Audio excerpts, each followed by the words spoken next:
হাসপাতাল থেকে আহত ভাইরা শনিবার দুপুরে কেন্দ্রীয় শহীদ মিনারে বিপ্লবী পরিষদের উদ্যোগে ফ্যাসিবাদ বিলোপ ও নতুন সংবিধানের দাবিতে নাগরিক সমাবেশ অনুষ্ঠিত হয়। গণ অভ্যুত্থানে শহীদ ও আহত পরিবারদের সহায়তা ও জড়িতদের বিচারের দাবি তুলে ধরেন বক্তারা।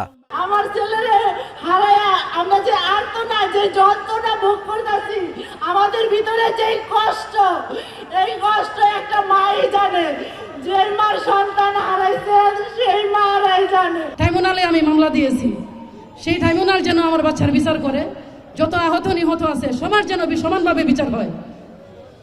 100 বার না 5 লক্ষ কোটি বার বিচার হওয়া চাই শেখ হাসিনার।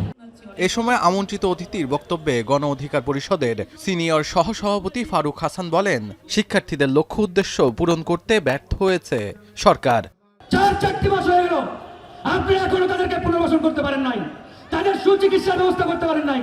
আজকে আমার আহত ভাই, তার পা নেই হাত নেই, তাকে এখানে কেন এসে দাঁড়াতে হবে? কেন তার অধিকারের কথা বলতে হবে এই শহীদ মিনারে এসে? এই সরকারের দায়িত্ব ছিল না? এটা কি আওয়ামী লীগ খুব কঠিন কাজ? তারা যদি প্রত্যেকটা উপজেলা পর্যায়ে দায়িত্ব দিতেন, 2 মাসের মধ্যে আমরা সুন্দর একটি তালিকা করে এই সরকারকে দিতে পারতাম।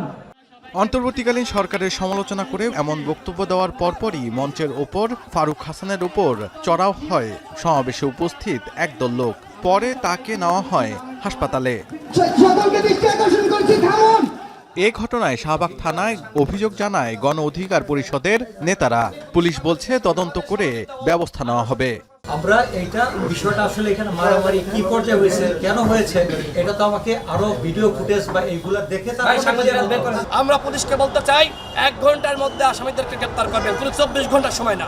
1 ঘন্টা সময় দেওয়া হলো, 1 ঘন্টার মধ্যে যদি গ্রেফতার না করেন, এর প্রেক্ষিতে কোনো সংঘর্ষে বাঁধলে তার দায় এই পুলিশকে নিতে হবে। এ সময় আসামিদের গ্রেফতারের আলটিমেটাম দেয় গণ অধিকার পরিষদ। তবে ফারুকের উপর হামলাকারীরা জানান, সরকার বিরোধী যে কোনো ধরনের পদক্ষেপ শক্ত হাতে মোকাবেলা করা হবে। বিপ্লবী পরিষদের এই অনুষ্ঠানে ফারুকের মতো তারাও এসেছেন আমন্ত্রিত অতিথি হয়ে।